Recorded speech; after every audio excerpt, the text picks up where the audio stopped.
All right, I'm ready. Okay, if you are. Mm-hmm.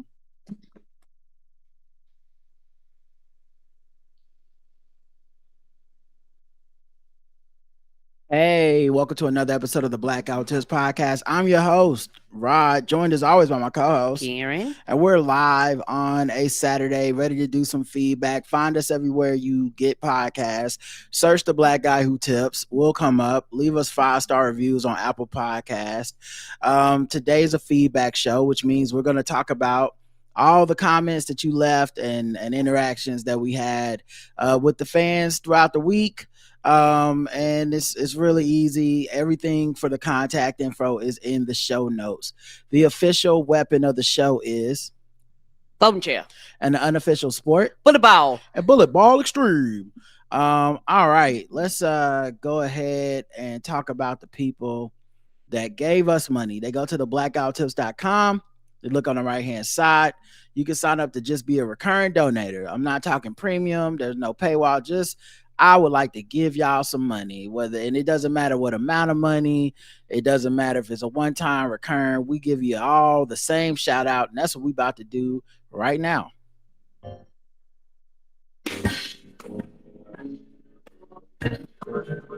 May I have your attention? You are now listening to Charlotte's own Rod and Karen. We welcome the good folks who tied to the Black Guy Tips. That's right. New denominations, new salutations. Annie P with the recurring donation. Thank you, Annie. Are you okay? David from Brooklyn, Michael S, Tom W Jr., Dana R. We got a one-time donation from Daryl J. Appreciate you. Go and sit with the visitors.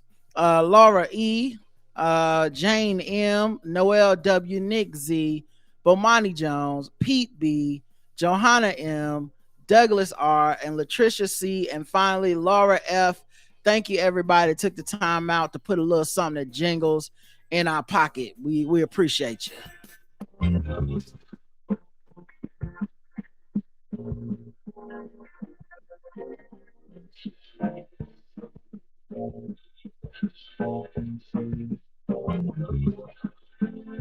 All right, and we also got some new reviews. Let's go.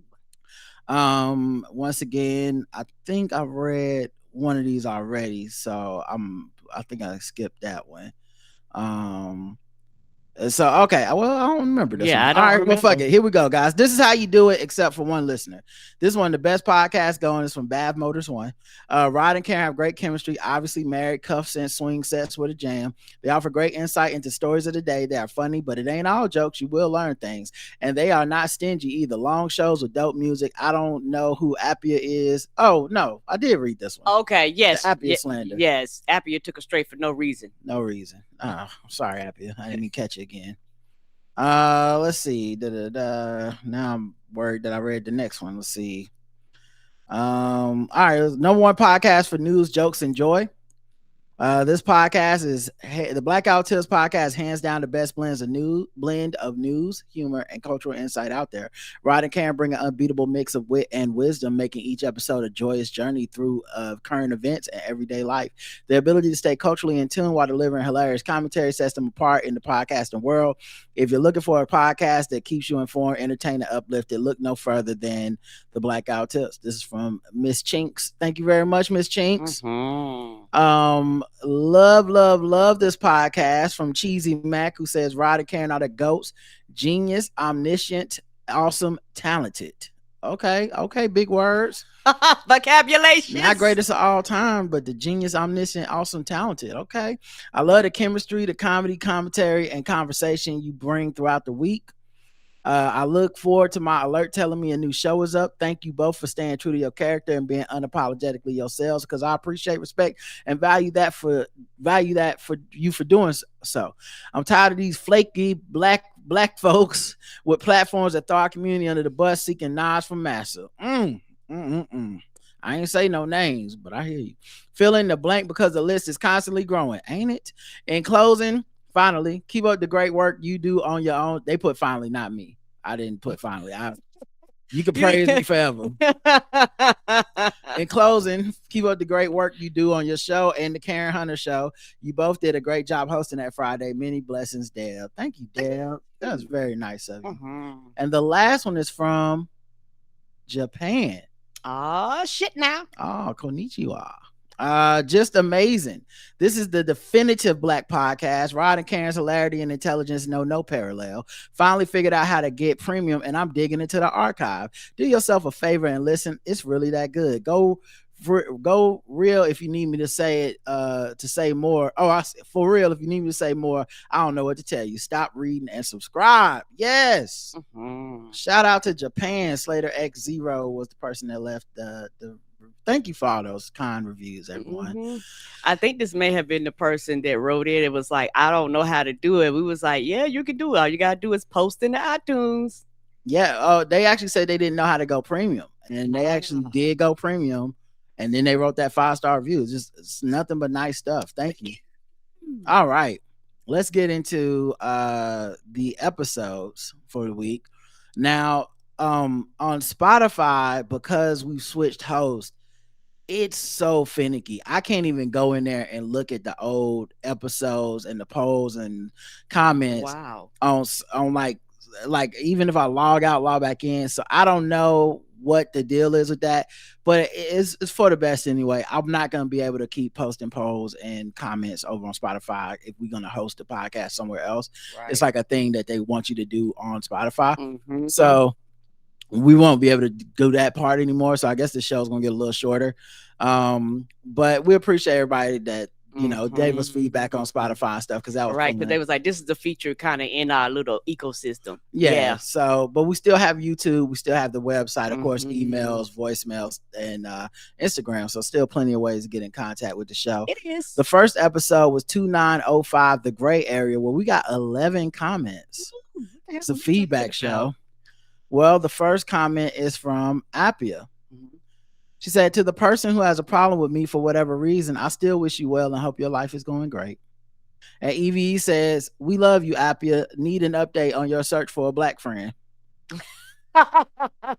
Now, EVE left that comment yesterday, so I don't think Appia's had a time to update. Appia also says, about drugs and racism, I absolutely believe that lots of forbidding drugs was race-related in the U.S., but in Germany, we had a similar development minus the prohibition, and race was not a factor. No black people could be blamed here. And heroin is even a German invention. So maybe the phases of seeing a substance in changing light are somehow normal. Yeah, I have no idea what, I mean, I guess, you know what, anytime something new is introduced, humanity's response is fear, mostly, Yeah. And we do a lot of fear mongering too. And I mean, it's stuff that becomes normalized just the longer it's in. It's the reason that people are, they were able to make so much anti-vaccine stuff because it was new, and but I just think people need to be careful with that, because it can be regressive and it can spread to other things. Because sure, you didn't want to take the RNA vaccine. Well, how come you're not taking the measles vaccine? We have tested that, so it can still, fear and stuff like that can still spread without any really reason or rationale to it. So I worry about that stuff. But yeah, I think that is interesting that y'all have had some of the same issues with the way your drugs are viewed, and y'all don't even have the racial aspect we have here in America. Sofa King says, I answered the poll incorrectly by accident. I said that I had seen a movie in the theater this year, but I forgot the Marvels came out last year, so my actual answer should have been no. Well, way to blow it, buddy. Messed up scientific poll. Way to blow it. Slayer ZX0 says, yo, thank you so much for addressing how my tech illiterate ass can get premium. I'm premium and loving it. I also left a 5-star review because I am not a hater. Thank you all for all the content, and also for helping your boy overcome his southern upbringing on LGBT issues. Love the content, intelligence, and humor. Your podcast is not just edifying, it's entertaining. Thank you.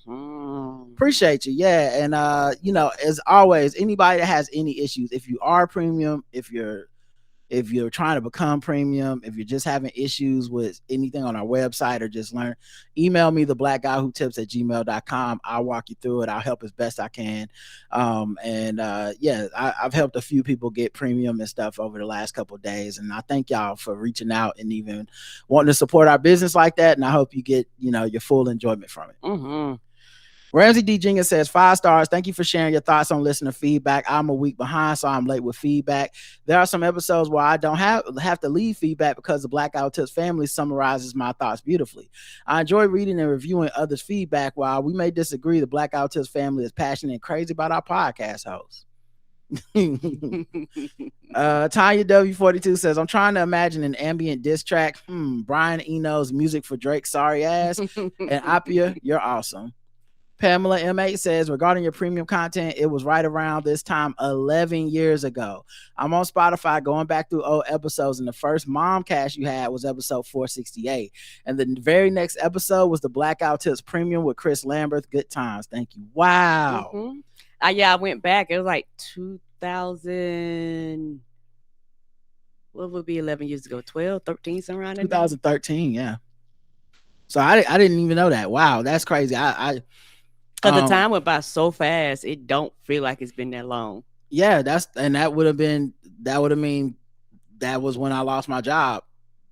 So hey, I've been working for the podcast full time for about 11 years now. So yes, you have, sir. Whew. So, shout out to y'all and shout out to us. Look at us. Who would have thought? Here we are, nigga. Who would have thought? Who would have thought, boy? DJ says, hey, now, why are we taking shots at Appia? Get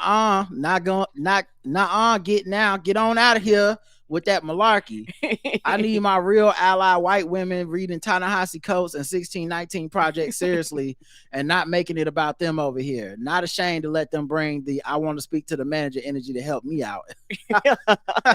Right. What if we need someone to speak to a manager? We gotta have some white listeners, right? Shoe Booty says, what we ain't gonna do is shit on our Angel on Earth Appia unless it's in the form of a devastating rap diss. Well, yeah, of course. If y'all want to drop 17 tracks, that's the only way it got to be in some form of a. It ain't got to be rap, but it just got to be a diss. EVE says this has nothing to do with the episode, but I thought I'd share about a pic I saw on social media. Since you used to review This Is Us, all of us fans on the show were broken when Jack died and he couldn't attend the triplets graduation. But there's a pic of Milo Ventimiglia at the actor who played Teen Randall's college graduation. I have to admit, it kind of touched my icy heart, and I feel like I got some closure because it's like Jack attended Randall's graduation in another universe. Yeah, and Kate was there, and not gonna lie, not having Teen Kevin there was kind of nice too. No offense to the actor that played Teen Kevin, but come on. Yeah, and my shout out to our girl Reagan Gomez, who tagged me and Bossy on that on Twitter. And I was like, oh man, what a heartwarming picture. It's so weird that they're strangers. It's a TV show. We weren't watching their real lives, but yet it's somehow my heart smiles seeing that picture. Let's check YouTube for any more comments on the podcast. This episode, The Gray Area. Let's see, 6 comments. Jinxful says, this has nothing to do with the episode, but I'm literally 7 minutes and 5 seconds into Madam Web, and this movie is terrible. The acting is dry. They're doing weird zoom-in cuts with the video editing. The theme song sucks. There appears to be a white man who is a leader of some indigenous tribe in the jungle. Terrible all around. Agreed. Yeah, I've been watching it in 5 to 10 minute intervals because that's all I could take before having to pause it and go do something else. And I will probably give you guys a review. I owe y'all 3 reviews. I was thinking about this the other day. I owe y'all a review. I guess they're just all movies I'm not looking forward to reviewing, so they probably gonna be short, not good reviews. But I owe y'all one for Millie Bobby Brown's movie about being a princess. I think it's called Damsel. I owe y'all one for Zack Snyder's Part 2 of Rebel Moon. That was on Netflix. And then I'm gonna end up owing y'all one for this. So y'all send a prayer up for your boy. Okay, I'm out here doing the Lord's work, watching these movies. You are, sir. So y'all don't have to, because I'm the one that cares about y'all getting this movie review content. Okay. KJ Tippathon says, what's funny is after Meet the Grams, Drake fans were like, all right, Drake, time to push the red button and drop your nuke. And I was like, Poor babies, bless y'all hearts. Family Matters was his nuke. He thought it was over, but Kaiju Kenny took that nuke, got a power boost, and went full Tokyo on that boy. Shaking my head, you hate to see it, but also you love to see it. I'm with you, KJ. I do love to see it.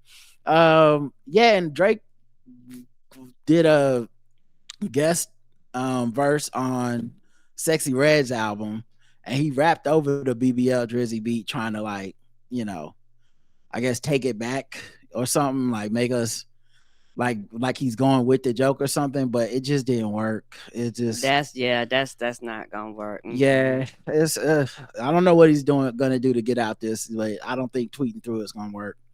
Vangel Lala says, speaking of podcasts is not allowing thoughts to be finished, I used to listen to this anime podcast, and one person would start talking about something and the other person would be like, yeah, I know.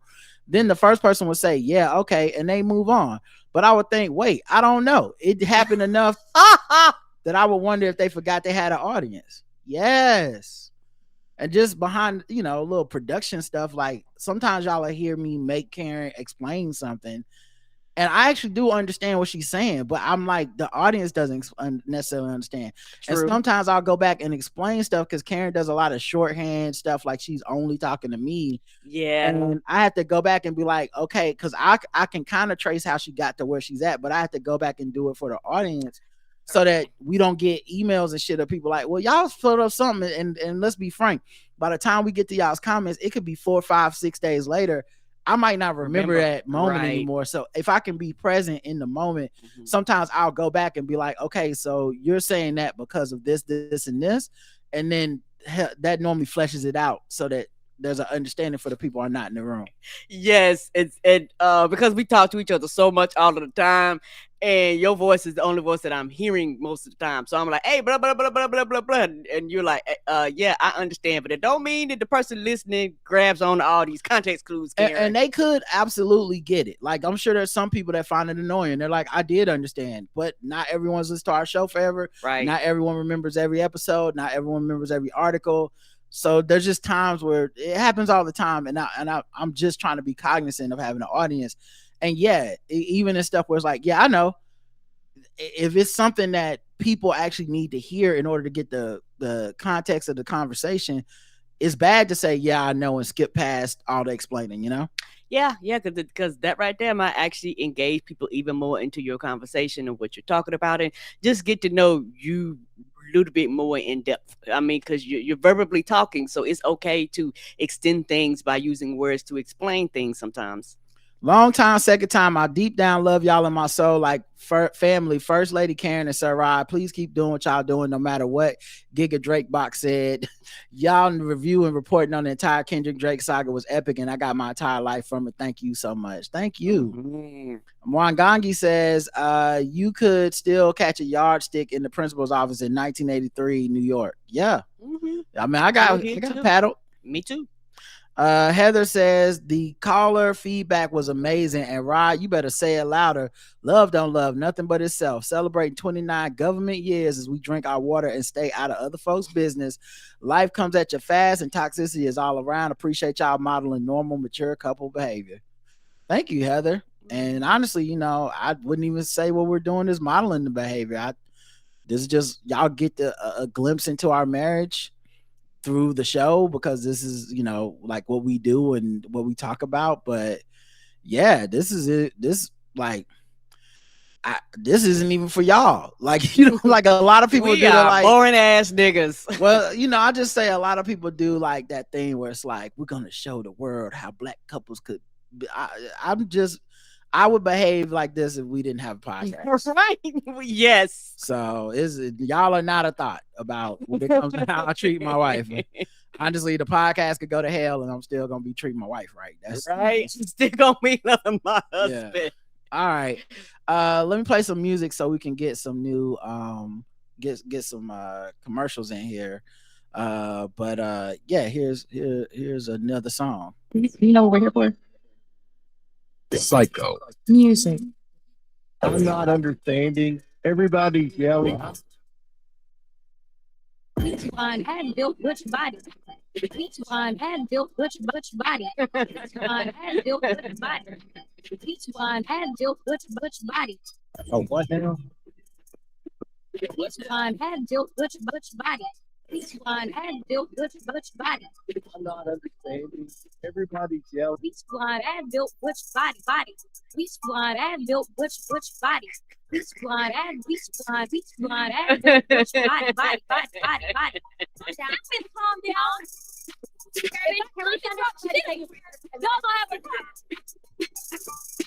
Baby girl. Oh, really? Don't even. That's hilarious. Psycho music. I had to let that one play all the way. All right, we got 9 comments on 2906. Baseball, Diddy, and Cardi. Appia says, I've seen some pics from the Diddy video and didn't push play. It was awful anyway. Is this the worst video evidence we have ever seen involving a celebrity? I don't know, but it's up there. The fact that I got to think about it, right? It's up there. I can't think of nothing worse off the top of my head. I said that Ray Ryson was harsh too. That was bad too, and I think this actually looks worse. I actually watched that one. Woo, child. Yeah, because I think what Ray Rice thing, while it was jarring and horrible, and it was a moment, and then he hit her one time and then dragged her off. Diddy is beating this woman for a good 40 seconds or whatever. Like, it's just, it's unhinged, it's scary, it's it's everything people said it is. As Rod said, it's showing what happens when an abused person tries to leave. Violence explodes. I'm happy for Cassie that she was able to build a new life for herself and that this experience didn't break her. I wonder what will happen next. Diddy should be gone for good, but what do I know?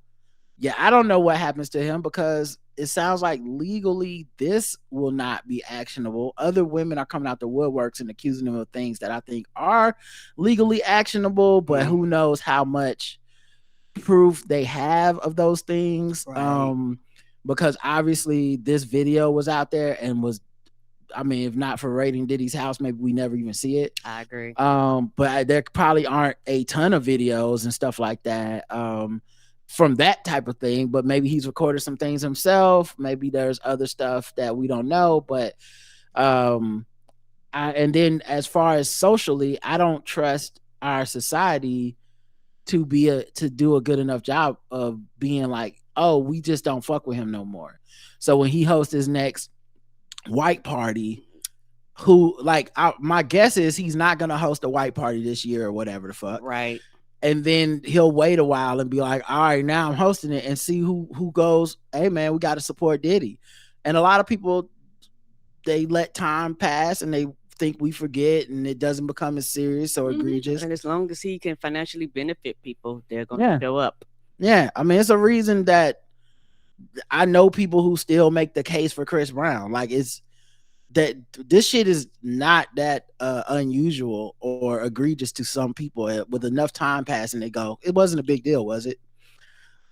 People like to ignore facts they don't want us to believe. She also said about voting in the U.S., I agree with Rod 100%. People who say they will not vote and live in good circumstances make it about themselves and not the people who are suffering. They are probably not very empathic. But imagine if the circumstances change, they will complain how no one cares and how bad the world has gotten. Yeah.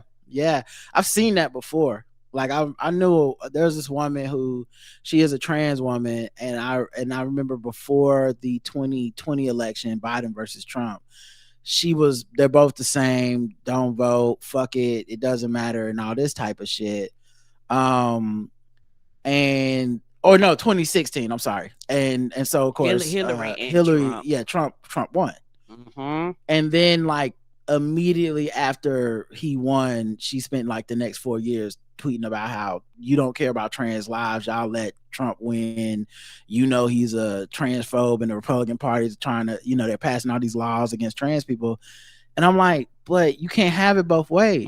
You got to put it on. If they listen to you before the election, it was don't vote, because voting makes you complicit in anything that happens. So just don't vote. And that's how you get your own individual purity. And then the second that the Republicans and people are in charge and they're passing these laws that affect your life now, no matter how rich you are, no matter how famous you are, right? now it's, well, y'all don't actually care about these issues because y'all didn't vote. And it's like, I don't know what to tell you, but you can't be on both sides of I that. don't know what to tell you. Himdale says, yep, people that don't vote or have a platform and nerve to fix their mouth to say aloud that they don't or won't vote and spout nonsense about they both bad, just suck, are dumb, can eat all the shit, and are ridiculous to me. Hey Rod, I was drinking my tea waiting on you to wax poetic about why we don't have a McFish when Karen so rudely interrupted the joke. My bad. It's not rude, and she just saw the joke before I could deliver it. It's fine, guys. At that point, it became more funny to just let the joke be ruined. It wasn't on purpose, I promise. It's okay. Everything's fine. I was acting like it was. I was just playing the straight man to the joke, guys. You for playing the straight man. Contrary to popular belief, this is a product, an entertainment product. I wasn't mad at all. I had a good skit in my head about all the McDonald's CEOs and people in meetings sitting around and getting to the McFish and McBurger and being like, nah, fuck that. That's just, and then I was gonna make jokes about how it wasn't any, like, why is the McNugget okay, but McFish is crazy. And of course, they have McFish over across the pond. Mm-hmm. I've never had one, obviously, but would like to try one though. Yeah, so it was gonna be a whole thing, guys. I'm gonna be honest. It's probably gonna be 5-10 minutes of jokes about McFish and why is it okay to have McFish in the UK but not America. I had a lot of stuff planned out, but you know what? Sometimes you need to save time and move on. McFish and chips, right? And yeah, Karen ruining the joke was funnier than me doing the joke. I'm fucked with. I spit my damn tea all over my pants. Karen and I expect at least 5 hilarious puns as payment for missing out on what could have been comedy gold. How come that woman didn't write in to say I was abused? What happened to that? I stepped all on your joke, didn't I? What happened to that lady? Crush your comedy dreams. Michael says, I appreciate Rod saying hate isn't too strong a word for how he and Karen feel about Greg Abbott. That man is evil, and hating evil is a righteous thing to do. A righteous thing to me, and I'll never apologize for it. Yeah, I don't feel bad. First of all, I don't even understand what people mean when they're like, I would never wish ill. I wish ill on people a lot. If y'all was inside this brain, y'all would be like, God damn, but I don't have the death note. I can't do shit. So wishing ill doesn't hurt me in any way. And apparently it don't hurt the people I hate because some of them are prospering. So it's just like, yes, I do wish ill. I do hope some bad shit happen to you. You're a bad person. Bad shit should happen to you, especially people in power and control that make people's lives hell for no fucking reason. Other than political power and shit. And so, when the motherfucker from the 700 Club died, I was happy as hell because fuck him, man. That motherfucker's made a lot of people's lives worse. A lot of people, the shit they do to their kids and stuff behind his words, the stuff he said about natural disasters. So if I don't have the power to do anything with my brain, but just have some hate in my heart, then let me have it. DJ says, shoot, hate always in my vocab. I hate Abbott and Cruz the way Kendrick hate Drake. Hate the ex, wish he'd be buried in a glass casket so I can watch the worms eat him away. Sorry for that therapy couch moment.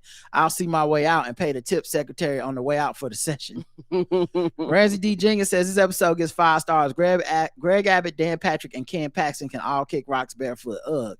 I can't wait for Texas to go back to blue. P.S. Daryl Leon McClanahan III can suck boogers out of a straw. # keep him off the ballot. I don't remember him, but it's probably somebody we agree should be off the ballot. Right. Maybe he was the Klan guy.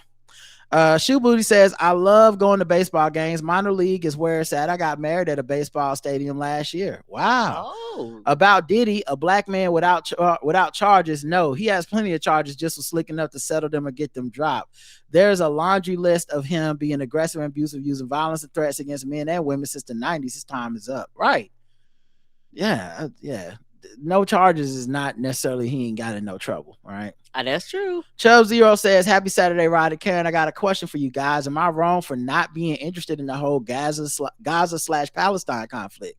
To be honest, I'm concerned with the presidential election in November more than anything. But if Biden doesn't win, I don't want to think about it, to tell the truth. I was speaking to one of my coworkers the other day, white guy. We were talking about the upcoming election. Now, I had previously told him that I always vote. I had no choice. I told him because my ancestors literally died for me to vote. I just can't not vote. And I always vote Democrat. So he started this both sides mess talking about he feels like they're all crooks. I got frustrated. This is why you don't talk about politics at work, right? I asked him feelings over facts. He was like, yes. So I broke it down the best way I could and said, 1 + 1 = 2. And you say, well, I feel like it's 5. That's stupid. The fact is, Trump tried to overturn the election. The fact is, Trump is a rapist. The fact is, Trump is a racist. The fact is that he's just a morally bankrupt person, has no business being the POTUS. You know what he asked me then? He said, if the GOP had a black candidate, would I vote for them? I said, like Tim Scott. He said, who? I just threw my hands up. My point is, and I apologize for this lengthy comment, but I told him, man, you talk about how you feel, but fuck your feelings. Facts over feelings all day, every day. Which is funny because that's something they say on that side, but they're 100% feelings over facts. That's how crazy it's gotten, is their feelings have created an alternate set of facts for them. And they operate on those facts. That's why when you hear Marjorie Taylor Greene or Lauren Boebert, or somebody like that say something that you just like, that is patently false and crazy, they're not saying that because they believe in the facts that we all know. They're saying that because wherever they hang out, that's their facts.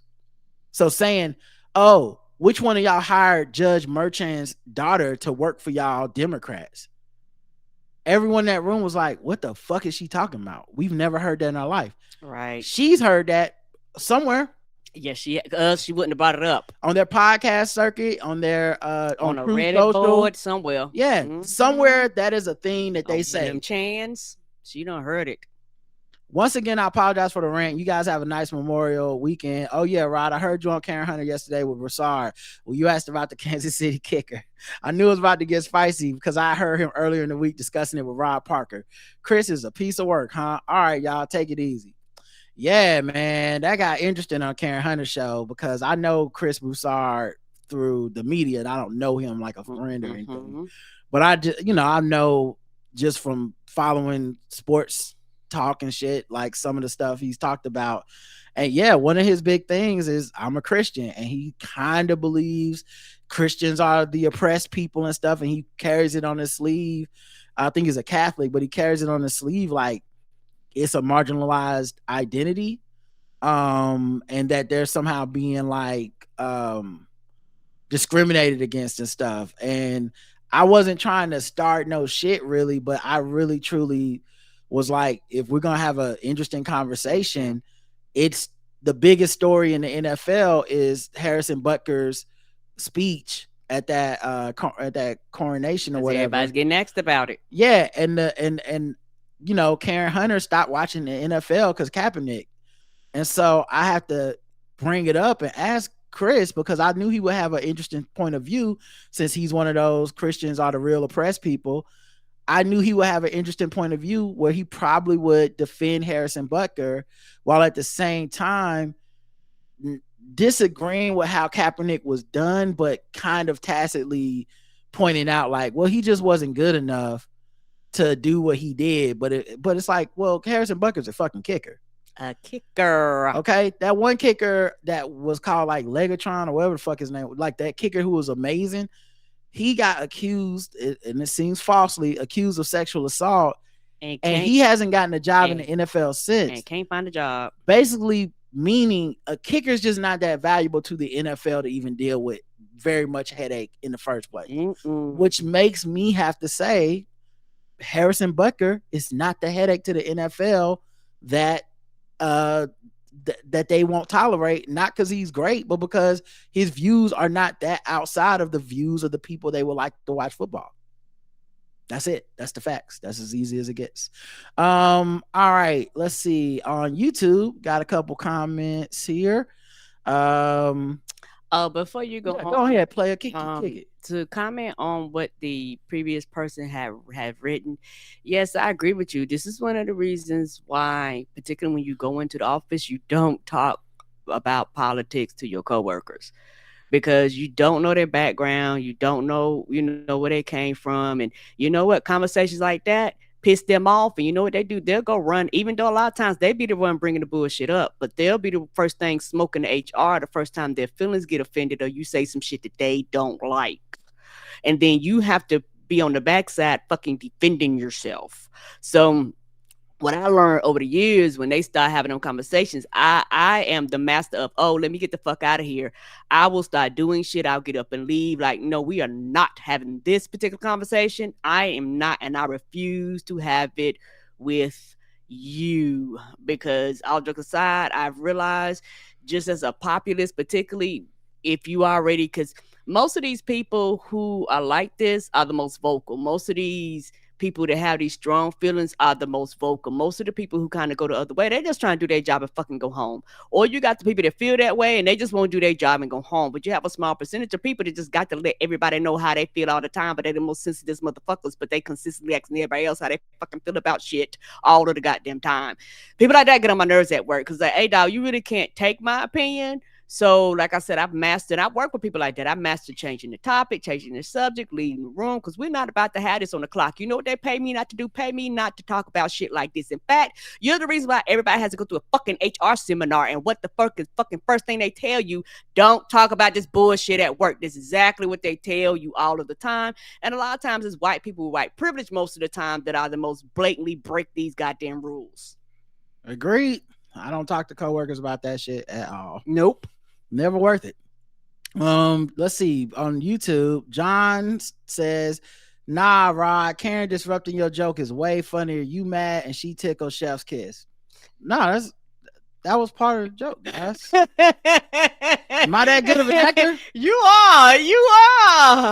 And the award goes to Rod Morrow. Y'all do realize the reason I didn't go back and finish the joke was because I think it was way funnier as well. Falami says, under another Trump term, no states will be safe states. Trump was talked about using the military against citizens of this country, particularly in Black and brown communities. There's also been talk of sending the National Guard from neighboring red states into blue and purple states to do his bidding. His ass is crazy and demented, and he's planning to impose his twisted will on everyone. We will not be able to wear pussy hats and protest our way out of this shit. That didn't even work the last time when he didn't know how to leverage government to the fullest, and when there were some people around to slow him down. And then another term, he surrounded himself with morally bankrupt loyalists who won't stop his orders to shoot protesters like he wanted to do during the protests after George Floyd, and do all kinds of things we can barely imagine. Right. Casting a vote is so simple. If non-Republicans did it as consistently as they do, it could be transformative. Instead, people want to demand perfection, throw their ballots in the trash, and bitch and moan when things get worse. I'll never understand it. I just read that Virginia's governor just vetoed a bill to guarantee the right to birth control. Do the Wallflowers understand we're coming for that next? And they're starting to float the idea that only white Christian men should be able to vote. This shit is not a game. Thank you. Yeah, I agree. And especially the birth control thing. We'll talk about it next time we do a show. But I know the Supreme Court was just, or was it Supreme Court? But I know there's some state that just like outlawed abortion drugs. So your morning after pills, essentially. So if you think birth control is not on the menu, then your head's in the sand. You're not paying attention, you know? Nostradamus says, I love Karen's Agent of Chaos energy. Miss Ashea says, I love when Karen went off about how Democrats forget about the South and don't fight hard enough for us. They do not. That's that. If I got a gripe, that's my biggest gripe. I understand issues, problems. I understand the war. I understand all these different things, but I can do two things at once. And I'm tired of people that can only just walk and they can't chew bubble gum. And I can walk and chew bubble gum. And instead of them asking me, how can you do that? They turn around like me, like I'm the fucking part of the problem. I'm like, no. I care about your problem. I do. But in order to get some of the shit that you want done, you have to do this other thing too. It can't just be this one topic and nothing else fucking around it matters. Nothing else matters around that issue. No, you cannot be a single issue voter. And the thing is the people that are privileged. You know what? When it comes to a lot of white folks, it's racism. Racism one, racism forever. You know, that's their thing. Whatever is the most quickest part to get them there. Misogyny is that one thing.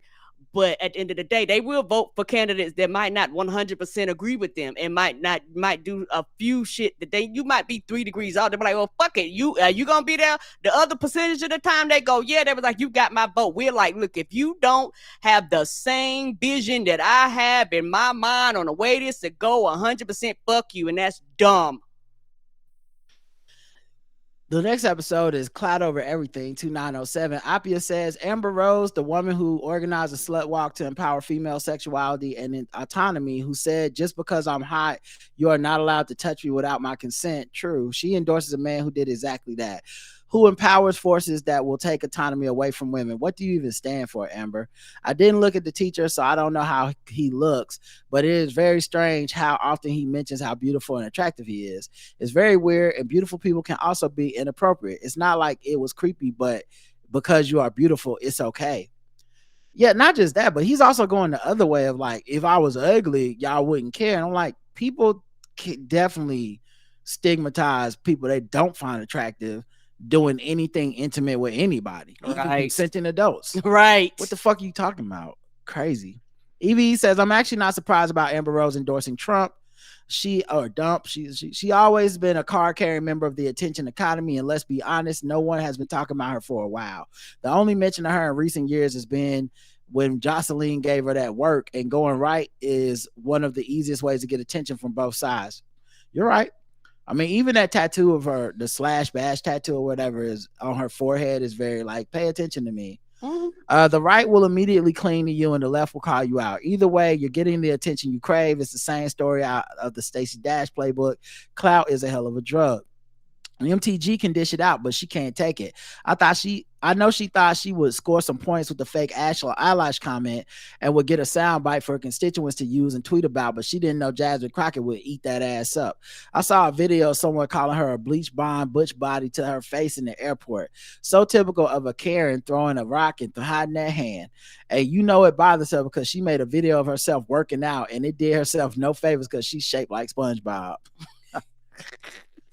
Yeah, I saw she put out a workout video or something. I was like, yeah, ma'am, you don't even understand the insult. Just go about your day. Shoe Booty says, Karen describing cozy, low-pressure days off as the best. That was my day yesterday. I thought I'd take a nap and then got some lunch with my husband. It was just very nice to not have an agenda and to-do list. And listening to this episode on the way to the garden center to have ladies plant shopping afternoon with my friend and her mom is just chef's kiss. 10 out of 10, the whole vibe. Also a teacher saying all those allegations are capped. That's exactly why you're not getting your job back. Go touch grass. Right. Oh shit, I just realized I haven't been doing the polls. Oh shit, hold on. Okay, the poll for the Diddy episode was, have you ever attended a professional baseball game? 91% yes, 99% no. So hey, we just doing a big old group of people, right? Have you ever watched have you watched a movie in the theater this year? 92% yes, 8.5% no. Although one of the yeses, remember, was messed up. Whew, all right, cool. And the poll for this is, are you still on that teacher's side? Yes or no? 6% still on his side, 94% not. So, I mean, we still had a poll. I just don't have them on Spotify anymore, guys. But I'm interested I guess some people are really gonna go down with him no matter what, and I guess that's cool if you just want to be loyal to him that way. But it just reeks of what Karen said of it being black man loyalty over everything, because I think at this point he's done enough for us to all be like, he's too obsessed with social media and the internet to make me feel like this is about the kids. Yeah, and if nothing else, we can all agree, like you said, the basic agreement is you shouldn't have put that shit online. And if you can agree with that, that just proves the point. Yeah, that's why I tried to start it there the first week, because I didn't want to get into this other part where I'm projecting or speculating. And I understand some people's projection is a lot stronger than mine. I at no point did I feel like this guy is having sex with these kids. So I didn't say stuff like that. I didn't call him a pedophile. I've seen people say that. But I definitely can feel like this is low key inappropriate or leading to a Yes. gray area that could be inappropriate, And just and right with then abuse. everyone's gonna come back later and say, why did y'all let that happen? Couldn't y'all see? And I'm not gonna be up here going, well, I needed to defend his right to. Nah, I can see what you mean. Koki. Okay, so then on YouTube we got some comment 6. Coakley says, this is exactly why I'm careful with what I do online. I think she's talking about the teacher. Educate to Free Us, who wrote in defending the teacher, who I think Karen was low-key screaming at. Educate to Free Us says, this teacher guy needs to stop. I can admit when I'm wrong, and I was wrong. I was wrong about this teacher, and I still hold the same opinion about our kids and what they need in the classroom, but this guy ain't it. This guy said he's good looking. What an entire fuck. I guess this is the year doubling down on stupid except for me. I will not for this guy. This is social media narcissism at its worst. Right. Then he goes on to criticize another teacher to get the heat off of him. Yes. To be honest, I didn't know about half the stuff he mentioned in that video. And after hearing it from him in this video, he made it worse for himself. He could have just left us all guessing. Right. Social media is not the place to work through all your personal issues. Dude, just shut the fuck up. He could have used the video to open a discussion about teaching models, traditional versus non-traditional, but in a traditional narcissistic way, he used it to talk about himself. Yeah, because that camera is pointing towards you. For the love of black baby Jesus, please don't post another follow-up or to follow the follow-up video. Oh, sorry guys, I wrote a 3-page response. I had to, but I just be the only one on but I just might be the only one though. Anyway, great show. I gotta finish catching up on all the other 2,000 episodes. And then she went on and said another link, or he or she, I actually don't know their gender. Did he say smoking crack? What the fuck? Is he really out there? I mean, students ain't smoking crack these days. This dude is so out of touch. Oh wow, still going. What the fuck? They want to give teachers guns now, checking genitals. This is sick. The biggest problem question is who's signing up for genital check. Probably not a regular person. Teacher most likely is a pedo person that gets off on checking kids' genitals. This could be viral, but of course the internet doesn't care about people. The crazy thing about this law is teachers can't talk to students about sexuality/gender, but they can't have another teacher check a student's genitals. Right? Doesn't make It's a great sense. point. It's confusing to the children. Of course, Educate to Free Us is talking about the article we covered where they passed some more transphobic laws. And one of the laws is in girl sports, teachers can check the genitals of students now to make sure they are biologically a girl at birth. All right. So this is right with abuse. Right. So, of course, so funny. The solutions of the we hate groomers and pedophiles is we need to look at kids' junk. Who's gonna do that violating shit? Not the nurse, not the coach, not the teacher. All these kids' genital shit is disgusting and making the atmosphere of teaching in school disgusting. Can't fathom a student being subjected to this. Black girls and women are more likely to be accused of being transgender because of racial bias and stereotypes and everything else hateful. Yeah, okay. Voting doesn't matter, folks. Shut the fuck up and vote. Right. Agreed. Kim Doc says, I'm with Karen and her frustration, but it's really for this self-proclaimed handsome black man with an attractive aura.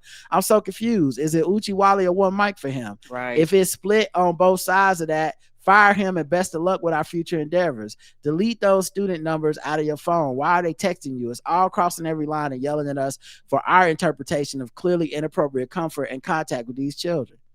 Yeah, Kim Doc like work with kids and stuff. I always see her like, you know, teaching these little black babies science and shit.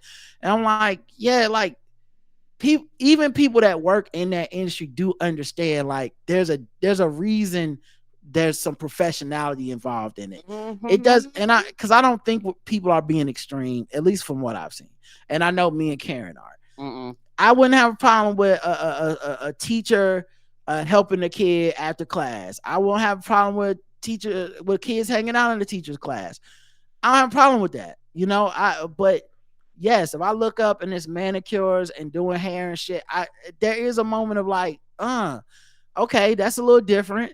We're now in physical space with each other in a way that, you know, some other adult could manipulate or whatever. But okay, I'm not even that mad at that. But I'm kind of like, okay, that teacher is a little unorthodox, and you just hope for the best, right? Then you turn the camera on. And that's the problem. And I'm like, turn the camera on, dog. Now I'm like, who's this really for at this point? Because the camera's almost always for you. Yes, it is. In your account, you know, even the ones that I like, the corny stuff that, like I said, that other people get, you know, they're like, this is cool, this is what's up. And I'm like, it's corny, but it's corny. Corny, we need corn. Corn is good sometimes, right? So even a DAP master teacher, you know, who's the DAP master teacher really doing that for? Sure, the kids get something out of it, but okay, it's so that I look on the IG and go, what a cool guy. He knows 12 different DAPs with all his kids, and they DAP up every day. Right. Nothing wrong with that, but you know, I understand it's content is my point. Right. So at some point it becomes content, and so the kind of content says something about you. The IG model teacher that does this my outfit of the day. You want me to see you look good. I mean, that's what you're selling. I'm aware it's content. I know I don't think you should lose your job or nothing, but it's content. But we all know that there's certain levels of content creation that people go to that we're like, oh, you missed the mark. Now you're missing the mark with children? Bruh, you got to be careful. And he just doesn't seem careful. He seems very defensive and arrogant about it, which was the opposite. Like, if you were going to convince everybody, I think it would have been the opposite way. Guys, I saw y'all comments. I'm humbled by the response. I apologize. I should not have posted that just to get like argument and go viral. I think I've learned a lot about boundaries. I learned a lot about what we should be sharing. So from this point on, I'm going to be sharing a lot less with my kids on the social media. And it's at the end of the day, it's about my best friends learning and all this shit. That's all he had to do. And he could have went back to living his life, but he had to make everybody else crazy. Yeah, because the thing is, you go from your teaching quote unquote mind to a online influencer, and those minds are separate. Like they're two separate things. Teachers have rules and regulations, state guidelines, like, you know, city, county, responsible to parents, principals, co-workers, and influencers. Hey, that's the wild, wild west, dog. Like, people do a little bit of everything. And unless you're on a contract or something like that, most of them just do whatever they want to for whatever attention they can get. And some of them have to be so good at it that they happen to get paid for it. But they don't have the moral grounds. They're not responsible for your kids. They don't say, I'm going to be held to a higher standard. They're not in your classroom. You're not, you're not getting textbook knowledge or anything of that nature from them. They're not the same. And so you can't quote unquote have both and act like something's wrong when somebody says, hey, these two things are clashing right now. They could be in tune with each other, but right now they're clashing, and you got to pick because you as a teacher, you haven't thought this out long enough to make them align. And since you want to fight us on this, you got to pick either be a teacher or be an influencer. You sound like you don't have the capability or the capacity to be both. Yeah, and you put it out there. So it's hard for me to feel this sympathy for you because you put it out there. This wasn't like this was happening in your classroom. Someone surreptitiously filmed it and put it out. And now we're having this debate on like, is it okay for him to get them to take his hair down before he goes to his appointment? We're not having that conversation because the conversation is you wanted us to see it.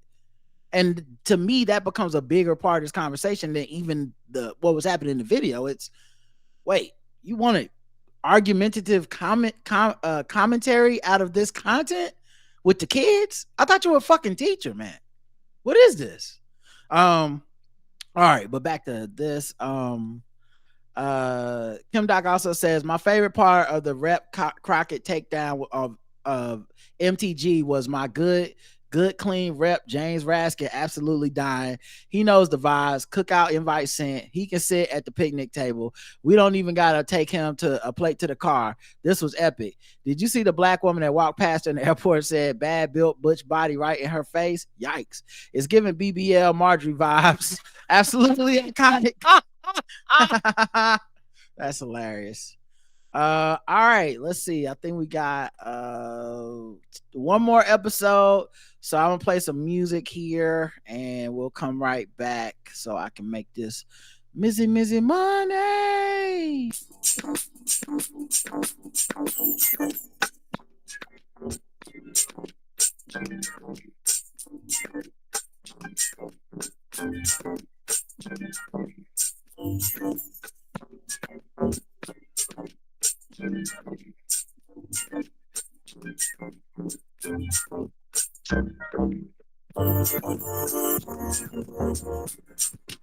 Actually, I'm wrong. We have 2 episodes left. The first one is 2908 Walmart greetings and beatings. We have 3 comments. And Appia leaves the first comment. When you said you will change the podcast host, I first understood like Rod and Karen, from Rod and Karen to Rick and Sharon. Seeing a pretty big change to me. I'm glad it's something else. Yeah, it's just where we host the RSS feed and stuff. Just where we host. Like I said, when we're able to announce it, it's gonna be a fun day for everybody, and it's gonna be a big deal. But right now, it's just behind the scenes shit, and you know how we are with our audience, pretty upfront with y'all. So it's just like, unfortunately, got to move it off of Spotify. So polls and comments are gone on Spotify app. But hey, come to the blackouttips.com. If you've been commenting on Spotify, because the podcast is still available there. You've been commenting and posting on Spotify. The link is in the show notes. You can always come to our website and leave comments and vote in the polls as well. EVE says, I can understand Simone Biles' frustration. Some people are taking the joke too far. I think part of it is that people can't believe this man can genuinely love her. And a lot of this is concern trolling. She seems happy with him, but if I was her, I wouldn't even post about my relationship on social media. I'm Team Target because I'm not like the rest of you Negroes.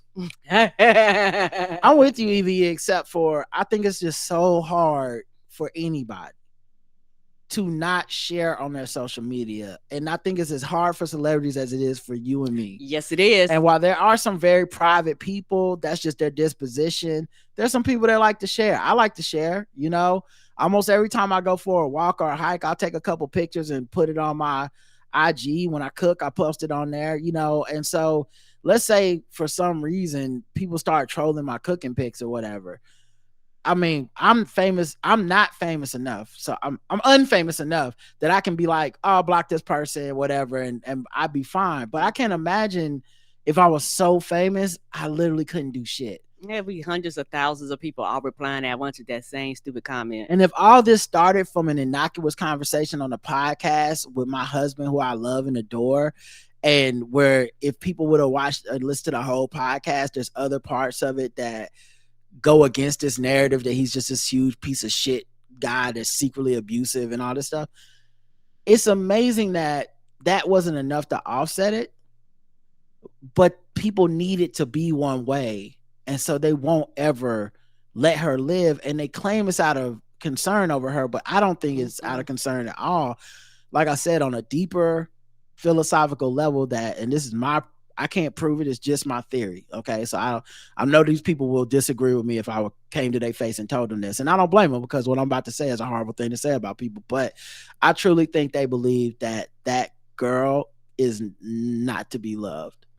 Like, they don't really, like, romantically, they do not see her as beautiful and valuable and somebody that would be that can be loved and not in a performative way, like that, like a performative love. Like, no offense to this dude, but Alexis Ohanian, how he does Serena, where it's very performative. It's very much like, I'm wearing a t-shirt, I'm gonna be her number one fan, which is great. People love that because they're fans and they speak fan culture. So basically, Serena marrying a stan to them is a big deal.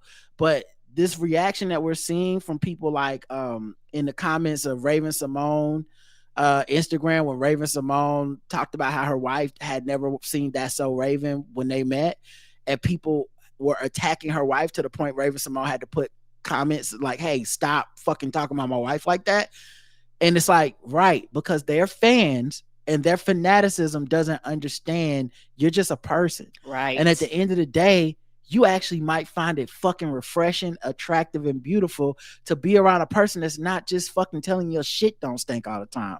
That's not obsessed with your fame and your wealth, and they're not worshiping you. They see you as an actual person.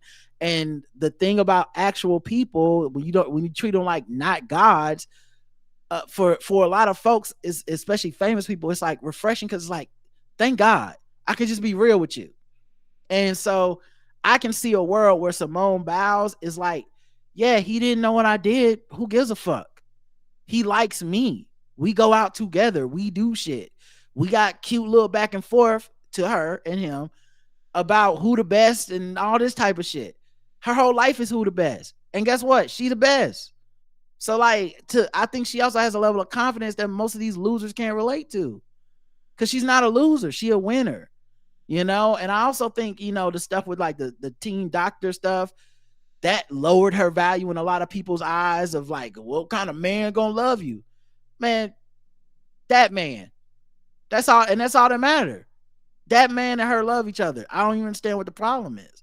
And you got to get over your own hangups about her hair, her body type, whatever else, her skin tone, whatever it is in you that's making you think like he can't possibly love her. I think that a lot of that's in you, and she believes he loves her. So I don't even know what the fucking when has it ever meant more than that? You know what I'm saying? What has ever been the big joker to that? So if something happens, sure, y'all gonna go off if anything happens, even if they stay married 40 years and break up. But to me, I just feel like it's a lot of negativity pointed towards them claiming to be positivity, and I don't fuck with that. I 100% agree. I do agree that a lot of the attack towards them and towards their marriage literally is about her and you not finding her physically attractive, and things like that. Like you said, skin tone, misogyny, and things like that. And, a lot of men have problems with men in relationships that have women or wives or significant others that's more popular or more famous or makes more money than them. Like they mentally can't comprehend that, because I've talked to people and they be like, I don't want to marry nobody. I was like, oh, ain't that more money for y'all? But okay, I guess, nigga, I guess you're gonna be the richest person in your house, type of shit. But if you are secure in your masculinity and your manhood and who you are, hey baby, if I make the most money, we making more money. If you making the most money, we making more money. But that goes back into what we talked about before, how a lot of people don't look at relationships as a unit. They look at relationships as individuality and fighting and winning and all this other bullshit that once you get old, you realize that bullshit is dumb. Yeah, and the gender wars aspect of it too. Right. Because it's online content for them. They're not real people to them. Agreed. So it's just silly and reductive. And how many times does the person you claim you're trying to help have to tell you you're hurting them before you go, maybe I should just chill the fuck out? That's why I say it's not about her for real. It's not about her as a human. It's about her as a symbol. And they need to, like I said, totally projection, speculation on my part, but I truly do believe it. They need to come to grips with the fact that they don't find her worthy. Right. Because clearly by his actions and by her words, they feel that they are together and loved. What the fuck is the problem? I agree. This is not us catching like somebody, why you got shades on and a black eye? You know what I mean? Just y'all are projecting onto them. It's kind of crazy, really. All right. Mature young lady says, I'll never forget my DMV adventure in Charlotte. It took me 6 hours to get my license. Oh my God. What did you do, baby? I didn't have an appointment, so I got up at 6 a.m. thinking I beat the crowds. Oh, it was already a line when I got there. Yeah, and they say they don't take walk-ins till noon, I believe. Then once I got in, they almost turned me away because I didn't have physical copies of my insurance info. It was a mess, but I got it done in time to vote locally. I would drive 5 miles down the road to go to Target when Walmart is only 2 minutes from my place. I do it all the time. Yeah, we do too. When I first moved to Charlotte, can't say, yeah, we do it too. Yeah, because I'm riding with you. I know. It's just funny. It's just funny. She said, like, us as well. When I first moved to Charlotte, my friend warned me never to go to Walmart on South Tryon. It's not that bad, but I did see a pursuit of shoplifters on the visit there. Yeah, it's not that bad. That one's not that bad. But you know what do I know? I grew up around there, so maybe I was born in the darkness and I can't tell. But yeah. All right, we got 5 comments on YouTube for Walmart's greetings and beatings. Just Joe says, 107.48, the minute mark had me giggling. Child, y'all so silly. Oh, it's because Karen was like, child, and I was like, child. Tanya says, at Target, everyone greets you. Right? They do. Amani says, hello, Rod and Karen. I just want to say that I've been listening to your podcast since the Drake and Kendrick beef. I've enjoyed Rod's cameos on Cameron Hunter's show as well. I find myself agreeing with most of y'all's opinion and laughing along with y'all. I'm enjoying it. Thank you, Amani. KT88 sounds like a droid. Says, right? KT88 sounds like out there with RTD2. Right. Cameron could have easily done what a politician does and said, speaking of Mace, here are positive things Mace and I are doing in our community. Instead of answering the questions directly, he could have used that segue to what he wanted to talk about and promote. Yeah, and he did. He wanted to promote horsepower in his podcast. No. That's what it was. That's really what it was. Ebbs 29 says, the way I cackled when Rod said he didn't need to see a video to know the outcome of Amber Rose and Jocelyn Hernandez fight. I think the only person who has ever been able to hold her own with Jocelyn was Tommy Lee. Yep. Tommy had that. She had that alcoholic strength. It was she had like I don't think she could beat Jocelyn, but she could hold her own. Yeah, she could hold up for a second. And even that is up for debate. But what I was really surprised about was how perceptive Jocelyn was to recognize that Amber had issues with her identity. Piggybacking on Karen's comment, Jocelyn may not have articulated it in a way that was graceful or could be received well by Amber, but she was on point. And do you all think it's an actual strategy that the Trump campaign is targeting certain celebs to dick ride for them? Like, why was Cardi even compelled to say anything about how she was going to vote or not in November? I almost feel like the strategy is not to win the black vote, but to cause chaos, confusion, or apathy. Well, I'll say this for that.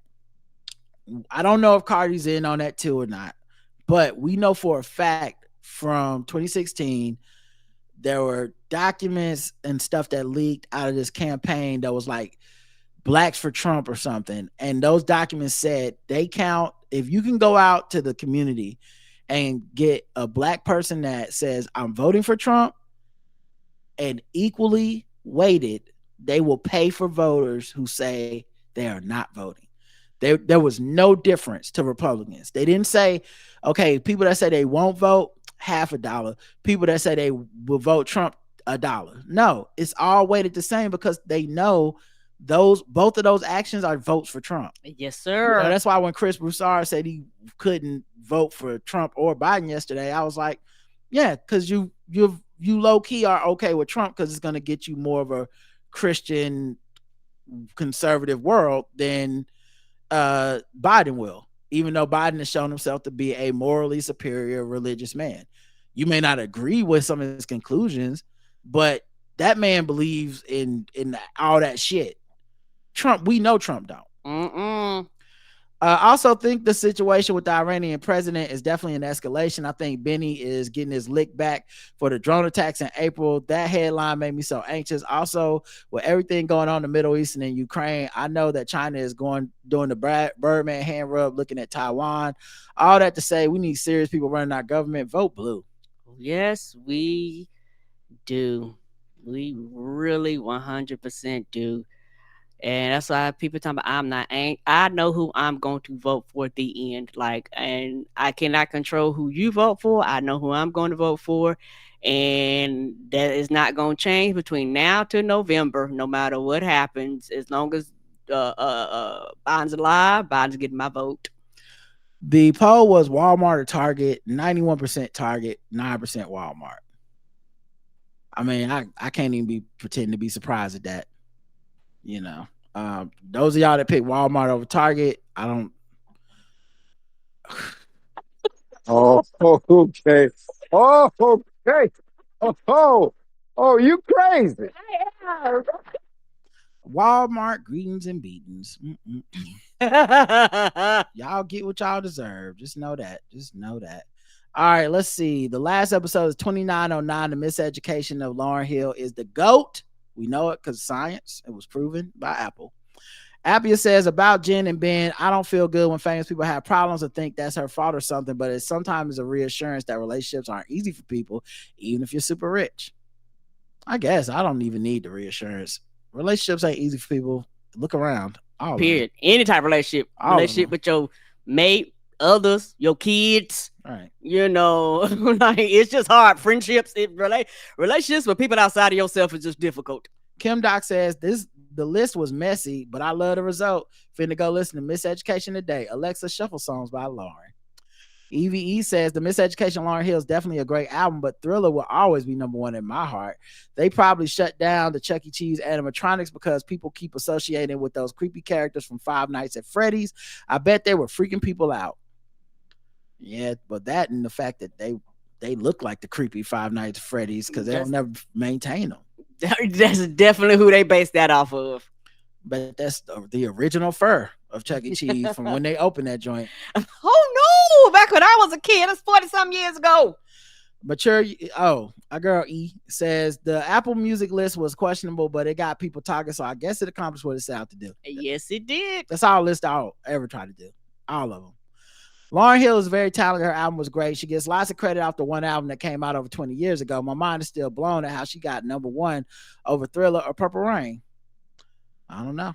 Maybe because we got to give people flowers while they're still here. She's still here. DJ says Republicans, no one will get in legal trouble for miscarriage if we criminalize abortion or anything related to it. Black women here in Ohio thrown in jail, charged with abuse of corpse for miscarrying at home after trying to get health care at the hospital twice. Republicans, crickets. Thank God a jury of peers decided not to indict. She was able to go home, but what if the jury had been a bunch of religio nuts or racists? She'd be screwed. She should have never been in there to begin with, and that's the part that side refuses to comprehend. Oh, I'm gonna take it to the next level, sis. Or DJ. Sorry, I don't know your gender. DJ, I'm gonna take it to the next level, dog. They do know. Yeah, the cruelty is the point. They want to scare the shit out of everybody else. Period. And so that's why they let that shit go to court. That's why they, let her go to trial. Because even the inconvenience of it is enough for most people to be scared. And then you got to throw in the trauma of it. She miscarried a child. She already feel away. And then y'all want to say prison on top of that. Even the threat of prison. It's so cruel. Yeah, something that happens naturally. Like you're not talking about something that's being endorsed or outside. No, you're going. The body just naturally is going through this process. You like what your body naturally does is a crime. It's so cruel. Innocent folks do get legally caught up in their BS laws, and they usually applied along racial lines. Whether found innocent or guilty, it scars the supposed offender for life. Congrats to Lauren. I adore that album. Been listening since I was a kid. Still have a few favorite picks in current play rotation. Apple's ranking was late to the party. We been knew the album was fire. Its chakras must have been off the last 26 years. That's good. But Mill says, when you talked about your socks, why does this feel addressed to me? This I already can tell. I was about to say, because I didn't talk about no socks. When you talked about your socks, you proceeded to broke shame the young people. And as you're well aware, your words are violent. So you may as well have assaulted all them niggas online. Then you have the lack of self-awareness to turn around and critique Joe Budden and those other niggas for a critical lack of self-awareness. Wow, Rod, wow. And to top it off, you still not laughing hard at Karen's puns. Damn, Rod, damn. What's wrong with you? First of all, Crody, ain't you from Canada? You one of them Canadians. This is really just you being Team Drake trying to act like it's about me. Well, it's not gonna work this time, Emil. You better eat your maple syrup and shut the hell up. All right, let's see. That's hilarious. And now the YouTube. The Miseducation of Lauryn Hill. 2 comments.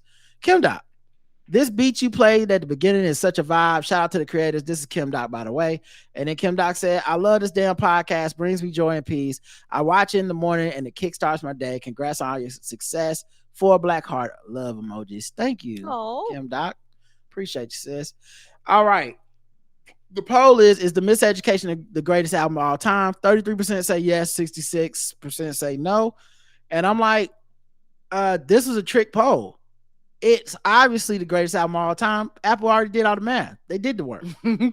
So I just wanted to see how many of y'all were paying attention to the article. And I guess 66% of y'all were not. This The answer, the cheat sheet was right there on the test.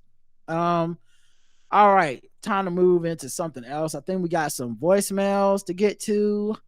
And of course we got the emails, and then I got a letter in the mail. So let's go to the voicemails. 704-557 0186. That's the voicemail line. All right, let's see. We got this one, which sounds like a butt dial. All right, thank you. Then we got this one, Toy, who left two. What if it's just two butt dials? I hope not. Hey, it's T Toy from Metro Atlanta. You all know I am a former educator, current social worker. I was not going to comment on the situation with the teacher getting his hair unbraided at all, because I felt like enough, educators and former educators had chimed in enough, but baby, oh my God, when I listened to you all's episode with him continuing to talk, I was like, okay, this is getting really, really, really, really ridiculous. And I'm going to try to keep this concise so that I don't get cut off. So, okay, as a former educator and now a social worker who has had to go into the schools and investigate teachers, this gray area has gotten so many people put in jail, men in particular, whether there's a bunch of evidence, a little bit of evidence, etc. Like, he is not helping his situation at all. If at any given time one of these confused girls decides to say, oh, when I was doing his hair, he touched my arm and it felt inappropriate or something like that to me, you're under the bus, my guy. Like, we have all the evidence in the world that you're doing something you're not supposed to do, and you're doubling down. He really needs to just stop. He really needs to just be done. Period. Like, it's really ridiculous. She called back. Hey, it's Toy from Atlanta again. Sorry, I thought I was going to be able to get all that I had to say out in the 2 minutes. I definitely have to work on being more concise. So, okay, to piggyback up what I was saying before, so it just get really blurry with the gray areas, especially with, like you all were saying, like, these children whose brains are still developing, they don't fully understand all the social cues and how things are appropriate. So it's up to the educators to understand. And the fact that he's not understanding how this gray area could turn into literally an episode of Law and Order SVU, it's just really crazy to me. Like, I don't know if he's ever going to hear this or listen to this. It really needs to just turn off the camera and teach his class. Like, you want to be this influencer? Okay, cool. Find something to influence else about. Like, when I was teaching, we weren't even allowed to put the kids on camera. Now, people in the chat are telling me the audio is weird. I think it's because it's Skype. I'm going to try something, guys. We're going to see if this works together. I'm going to turn on the studio sound. And y'all let me know if it sounds right.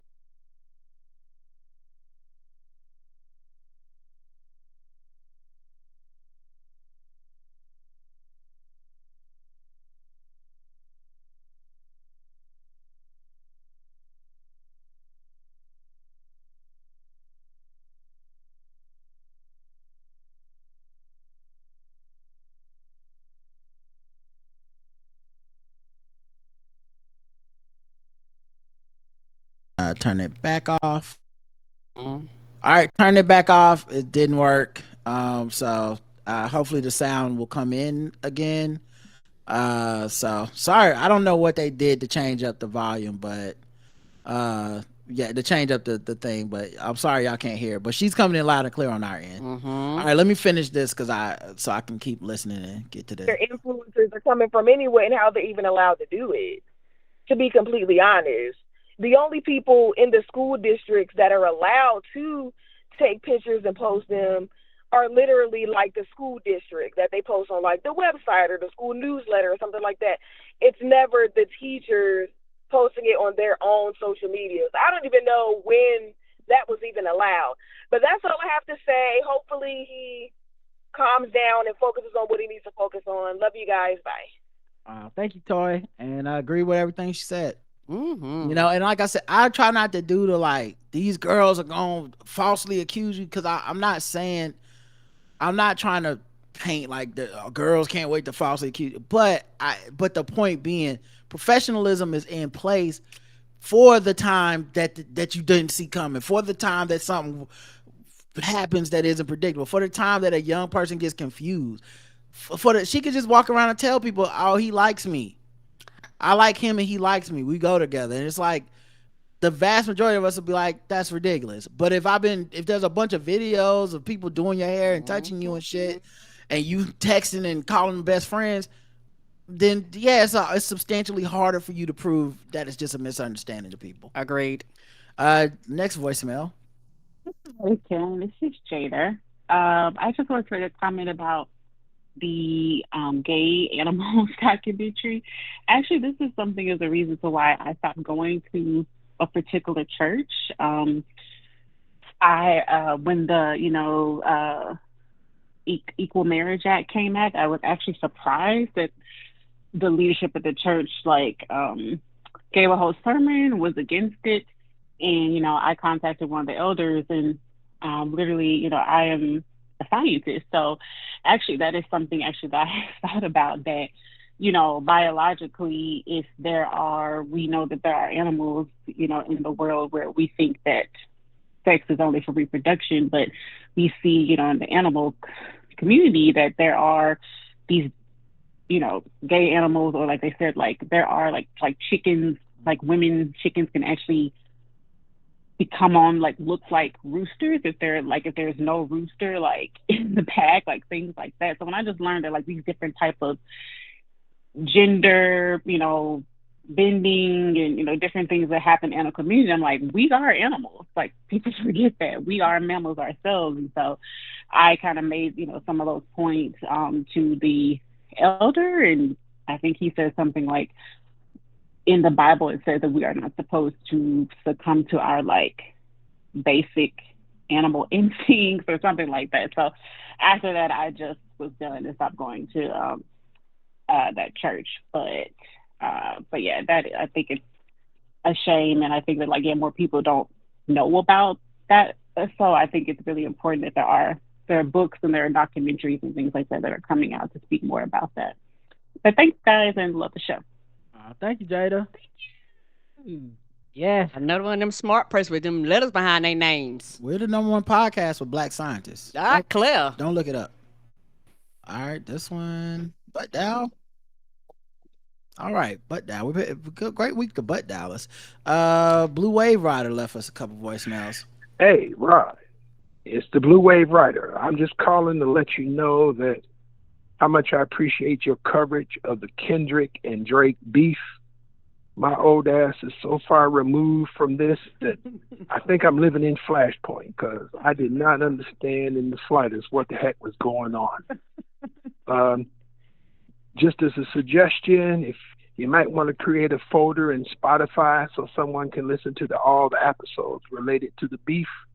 But keep on doing what you're doing, and to the haters who say you're spending too much time on this, tell them go listen to Joe Rogan.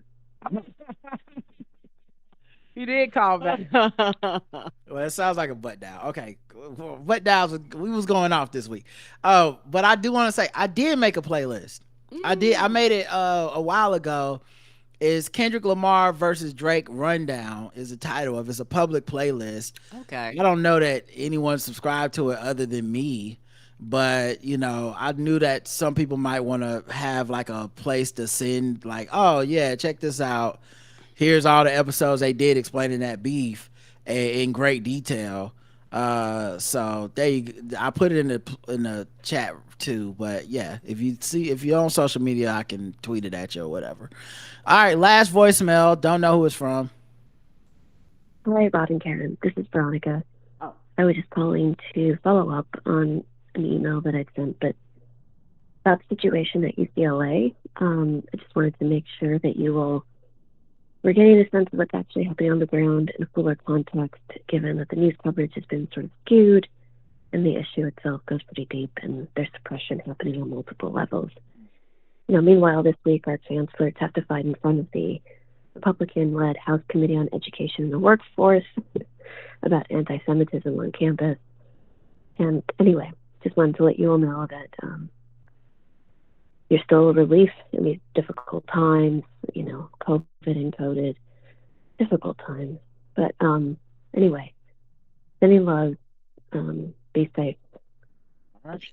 Thank you. Thank you, Veronica. And yeah, Veronica sent an email and it was like, you don't have to read this on the show and all this stuff. And it was like links to these news articles about some of the protests at the UCLA campus in particular.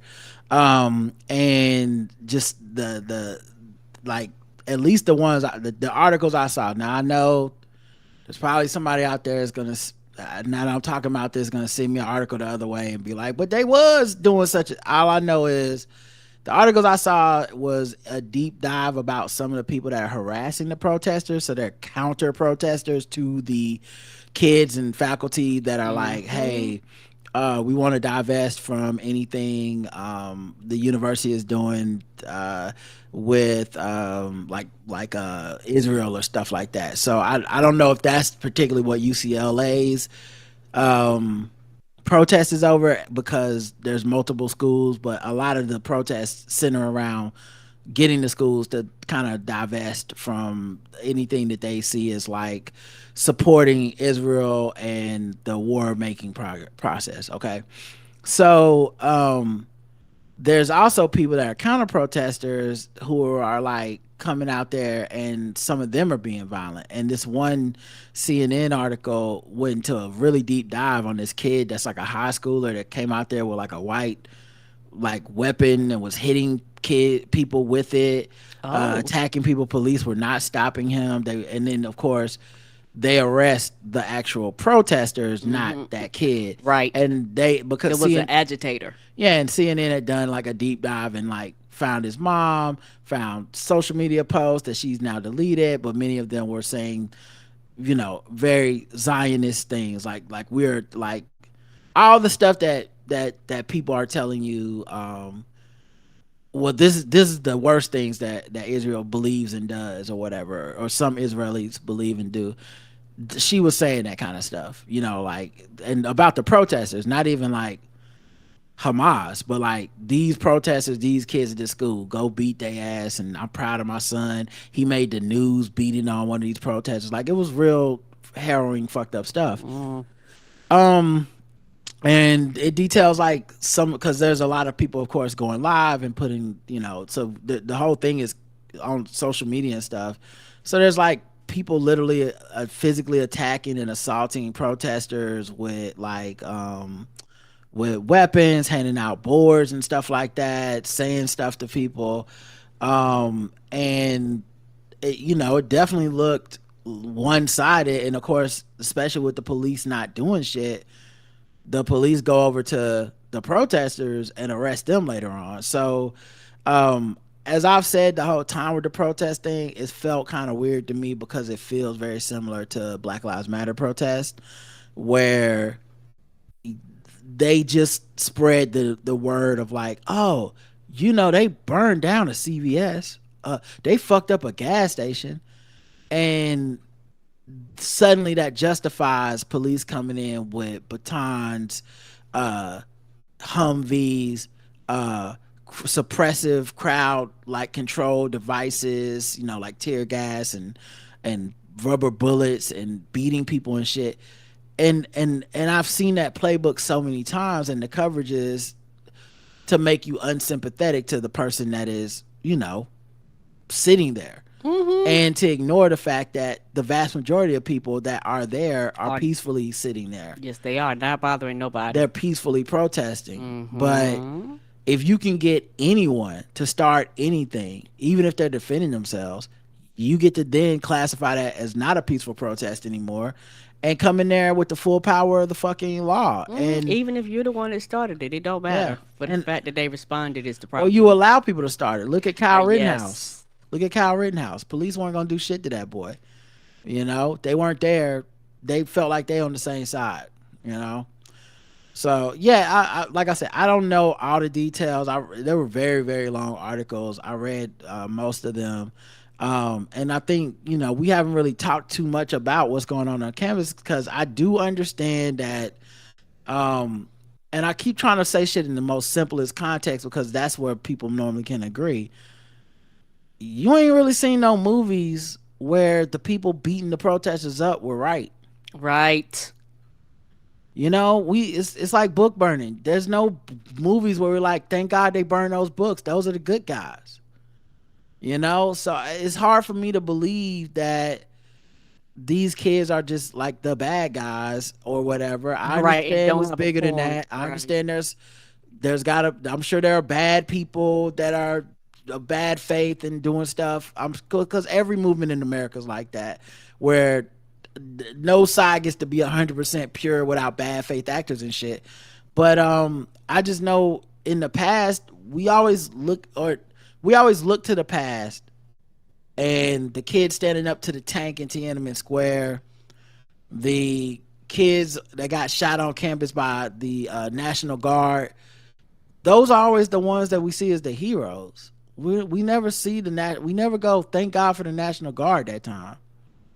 And the people that do say that, we typically see as villains. Mm-hmm. So I don't know what else people need to see happening to. I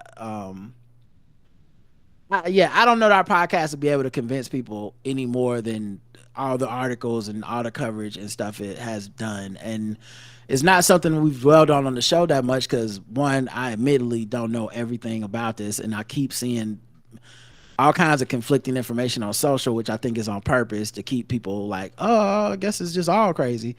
But also, I think we've been, in the simplest terms, saying who we think is right and wrong, and I don't think it can get. I don't think we can be more clear than that. Like, I don't think we can be more clear than that. And at the same time, we're a show that is pragmatic and will give you the most honest version of the truth. That's which is why we're not just ranting and angrily trying to look pure and be like, no, and I don't fuck that. I don't know all the answers because that shit is deep and been going on for a long ass time. Yeah, but I think it's something like the campus protest. That's a lot simpler for people. Yes. Because you don't need to know the whole history to be like, well, I don't think those kids at the campus are Hamas. They didn't attack anybody. They're not terrorists. Agreed. So when you're sending in the militarized police to beat on them, when you're allowing people from outside to bring in violence to the protest and don't do shit to them, well, I do know that playbook. I've seen it. I've seen it with black causes. So if I got to pick a side at that point, you already know what side I'm on. The people getting beat. But like I said, it's been. I've also, and yes, someone's gonna fucking send this shit, but I've seen the videos too, virally, of here are some protesters fighting a Jewish kid, or they beat up this Jewish kid on campus, and while I haven't seen the articles that verified in the way that this verified that there are people that come from the outside and attack the protesters, I'm sure they're out there. I just ain't seen them, so I know someone's gonna send that shit next. All right, let's get to these emails. No, that was kind of a bummer. But I don't have any jokes about that shit. It's not funny to me. Last segment, emails. If you talk to the average teenager of today, you ask them what it is about music that they like, and the first thing they will say is the beat, the beat, the beat, the beat, the beat.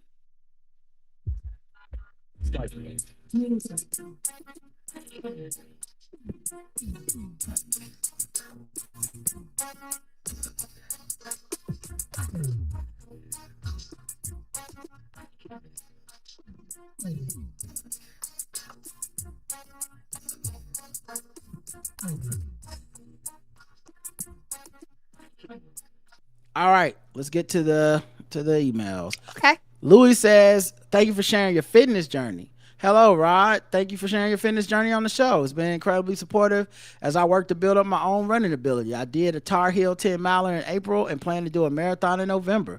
Really appreciate y'all and the show. Well, shout out to you, man. I'm not even really running out like none of that. I'm just walking. And 10 miles, I can't even imagine how long it take me to do 10 miles. I'll be walking slow as hell, bro. So, congratulations to you and good luck on your goal. I hope you get to accomplish Good luck. Let's see. Can't read that one, but thank you.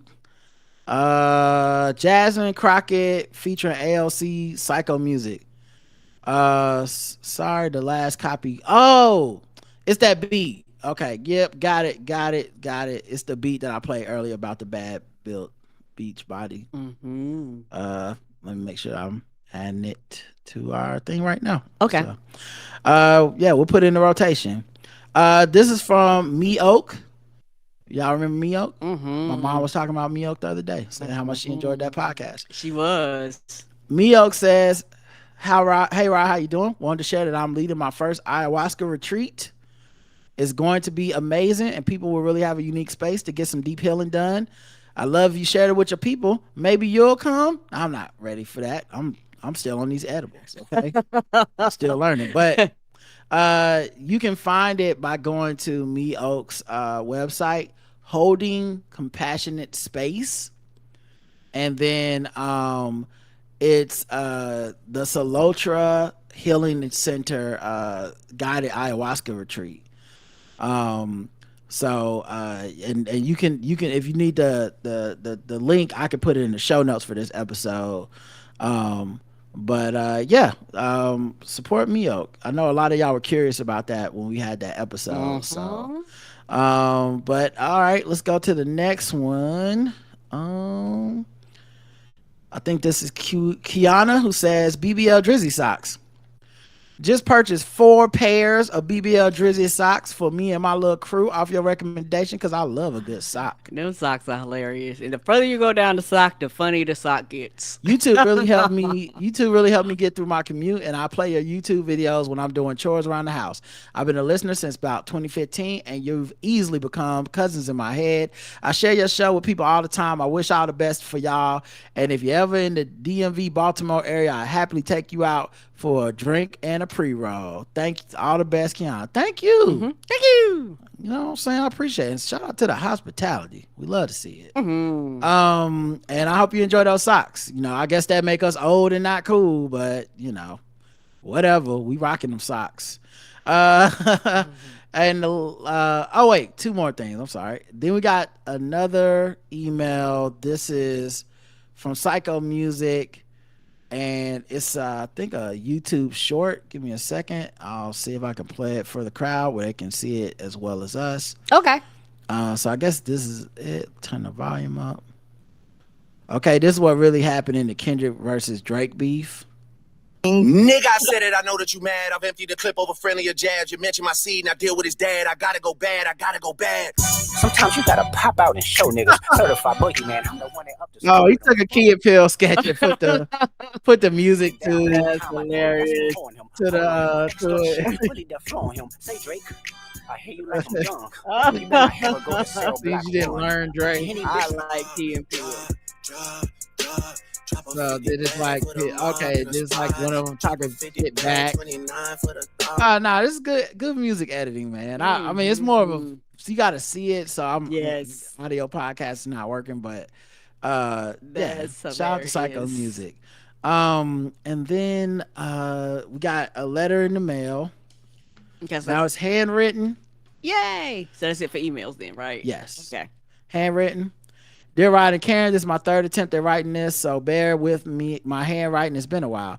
I've enjoyed your show for years, and I'm so glad that even though I started with Rogan and all the toxic guys, but once I found KTG, I got rid of all that nonsense. Matt Rife stole his entire persona from Ryan Sickler, the Crab Feast, the Honeydew. I don't know nothing about Ryan Sickler, but damn, Matt Rife out here. Wow, Matt Rife. Who knew? So many thoughts, but I'll keep this short. My name is Dion. I'm Go Dio online. Rod nailed it. I am of the Louisiana Cajuns. So I'm 53, white, and here for every minute of it. I love Drapetomaniac so much. Yes. My ancestors went to the same, was it Saint Dominique when they were kicked out of Canada. Then they fled to Louisiana in the Revolution, Haitian in 1811. They settled in Cottonport. Then they mostly married each other and made crazy people like me. I'm, I'm I'm hearing Keith in my head saying, I'm neurodivergent. I knew I would ramble, but anyway. Enjoyed the stuff I sent you. We will. I've been enjoying it. I have not had many other types to compare, but they are good to me. They're good to me too. No details about the thing. Okay, cool. We appreciate that. And okay, yep, I got it. P.S. I used to listen on Stitcher, but I'm not the same Dion who reviewed you on there. At the end of every show, the moi kiss would repeat. So I walked in. I waited for the extra kiss at the end of every show. I missed that. Love you both. Dion, thank you. Oh, that's so nice of you. And the last thing I wanted to do before we get out of here is doing it for the gram, because I've remembered this time. I always forget. For the gram, for the gram, for the gram, for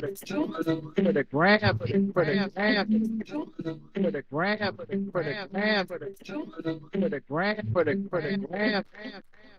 All right, so this is doing it for the gram. I seen that. That's the show art. I don't know who did that, but that's adorable drawing to me. I love it. I got it done on Fiverr. Yay! And I'm gonna put it in the store for people to be able to buy. So, hopefully by the time this episode's out, y'all will be able to cop this new design from the store. I do want to add a couple things to it. I want to add the Blackout Tips words to it somewhere, but it's I got them to take the iconic sweater pic from when we were in high school. Yes, with the Sears photo. Yes, we did. And update it with our current faces. It's cartoon, chibi, an anime, and most cartoon. So all right, and it'll be the show art for this episode, so y'all can see it if you're like, oh, I wasn't able to watch the video. All right, let's get to the question. What is the last thing you got yourself that made you smile? So everybody start answering. Isorar said, I bought myself a puppy last August. I was feeling lonely and wanted something to care for. He has brought me so much joy. Aww. And then everybody was showing love. So they said, you need to join our group, Black Girls Who Love Fur Babies. And so now it's a whole new group out there that I didn't need. Apparently, black women, they make a group out of everything. I didn't know. I do not know who this black lady is on TikTok, but it's a black lady, and she has a Doberman Pinscher. And I don't know. It's like what they call the audio thing, how you like to hear stuff, because she brushes the dog down. She do the dog be in cocoa butter. It is just so fucking adorable for her to clean that dog and get that dog together. It is so relaxing. I don't know why. ASMR, I think. Yes. What's about ASMR? Intel's 1984 says there's nothing like puppy baby love. My boy turned 7 this year. And he said her pup turned 1 today. Intel's 1984 also said finally got almond shaped nails after years of squoval, and I couldn't be happier. Reg says, isn't it wonderful? So elegant. Congrats. She said it's really on some rich bitch shit. And then someone else replied, baby, almond nails feel so sexy to me. Enjoy them. Miss Smart said new pillows for sleeping, neck support upgrade. Come on, new pillows for sleeping. Miss Barnes asked for the pillow, like what kind of pillow it is. So I mean, did she put the link in there? I might go check it out myself. All right, Miss Smart. Miss Smart loves luxury. Make sure you get back to her on the comments. Bridget says a Bluetooth speaker, now I can sing in the shower properly. I do it every time. I got Bluetooth in both my bathrooms. Every time I take a shower, I turn it on, even if I just listen to a podcast. Curb Your Enthusiasm says a new pair of Dunks. Shout out to the feets. I got some new shoes, some trainers the other day, and shout out to Slick Deals .net. They send an email every day with the deals, and the trainers was only $34, and I was like, "Ooh, got to have them." Impressed less, which by the way, until I started doing this stuff in the gym, I didn't know trainers was really like for training. I thought trainers was just like a brand, like another, like, oh, you either get you get the basketball high tops, basketball low tops, you can get the trainers, you can get it's a brand of shoe. no, it's for training. It's designed for lifting weights and shit like that. And cross trainers is designed for like your lifting weights and like running and walking and shit. And training CrossFit and shit. Yep. I did not know that. Me neither. Just was like, I thought it was just like a style of shoe, not functional. like that was the purpose. So I tried to lift weights in them running shoes. My trainer was like, "What is that?" She was like, "What are those?" Impress Les says, besides snacks, probably my new car, 2018 RAV4. IRS, it's been a couple of months and I still love her. Okay. I thought she said IRS been a couple of months. I was like, shit, that's not gonna make you smile. Never good. DJ Java said, I smile every time I get a new The Blackout Tips tee. Well, sweater's coming soon. Yay. Let's see. Oh my God, no, wait. I forget I pre-ordered friend of the pod t-shirt Kev on stage, and that chick Angel now patiently awaiting its arrival. So that's the last thing that made them smile that they got for themselves. Oh. Shout out to Kev and Angel. I love Here's the Thing. Very funny show. It is. Catch it every week. All right. Let's see. Miss Barnes says, I had a lit Christmas. I got me some stuff like an Apple Watch, tickets to Dream Fest, a vacation in Asheville, new purse, even a Blackout Tips premium membership. I did all that because I deserve something nice for me. Come on through. Mako says sunglasses from the TikTok shop. What's the TikTok shop? I don't know. Is that something I need to know about? Right. Is that like a store? Is it like a link? Anyway, Film Wanderer says, wasn't for me, but my brother, a copy of Mortal Kombat 1 and a PS5 $50 gift card. That's very nice of you. And it made you smile that you gave it to somebody. His wife for life says, my Blackstone griddle. I am so in love. Oh, that sounds amazing. That sounds fun. A good griddle. I always get jealous when I look on YouTube and see them people that got like them good like griddles in their house. I'm like, oh, you did it right. You figured it out. Sweet Feet says, I got subscribed to Xbox Game Pass. Oh, that's the gift that keep on giving. Ain't it though? Welcome to the club. Missy Elliott ticket says undeniable Vixen. Oh, you know you're gonna have fun. I know you're gonna have fun. Jay Full say he just copped a 77-inch TV. Woo. Come on. They got TVs out there that big. Apparently they do. Eso Rar says, I bought myself a puppy. Oh wait, I already did that one. Brooklyn Shoebase says, I'm a basic bitch. It was an ice matcha with lavender foam from Starbucks. That doesn't sound basic to me. I've never had that. So, yeah, one person's basic, another person fancy. Madeline says, silly souvenirs on a recent trip. I love a silly souvenir. You know what? When you go to the airport and they be like, who the fuck is buying refrigerator magnets? It's me. I love a good refrigerator. When we travel, I love a good refrigerator magnet, child. We got them in business. We got all kind of pointless ass refrigerator magnets, but them is memories. Quirky Bella says a good pair of wireless noise canceling headphones. Oh, yes, love it. When I go on my walks or go work out in the gym, throw on them beats, turn that noise canceling in. I ain't gotta listen to the music they playing because I don't want to hear that shit. That don't motivate me. I didn't grow up on that. No offense to those that did grow up on that, but you know how it is. You want to motivate yourself or whatever you need to hear. So personally, I don't want to lift the life is a highway. Yeah, I want to drive it. Oh, I'm like, nah. And they be going to work on that song too, and you be like, nah, dog. Nah, that's not what I need to hear. Need me some Megan. I need to be in there, and also I don't need everybody to know what I'm listening to because it's not for them to judge and consume shit. You know, so I'll be in there. Get it sexy. Yes. And I'm like, yeah, I'm mouthing the words. They don't know what I'm listening to. They just see my mouth moving. But if they could hear me, it'd be, boy, you know this ass super fat. I know. So, hey, still. Go ahead. Still creating tomorrow says my unicorn philo facts. If you know, you know. Now I feel like that sounds like a sex toy or something. Supposed to know. Unicorn is in quotes, by the way. Does it vibrate? So it's not really a unicorn. I'm assuming it's not a unicorn. So I mean that's normally what quotes mean, right? It's not. It's not what it's supposed to be. I'm assuming it's a sex toy and mind my business. I don't know. Oh no, it's not a sex toy. It's a planner. Well, there I go for having a dirty mind. So there you go. Filofax A5 Unicorn Monthly Planner. There you go. Well, I didn't know. I thought it was something like that too. Pardon the freaking me, sis. Elsie McClaiming it says Tiffany prescription for sunglasses used insurance too. Oh, love when you use insurance on some shit that you just want to flex with. That's the best. Like when they was like, we cover running shoes with insurance. I'm like, oh shit. You know, time to get the Jordans or whatever. Chew says some amazing sex. Good.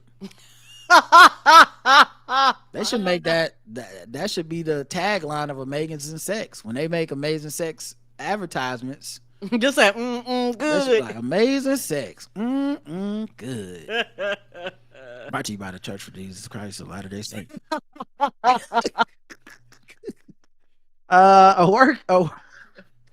A working singer Trito sewing machine dated 1909. Oh, so sister 09, you girl. You flexed on us just now.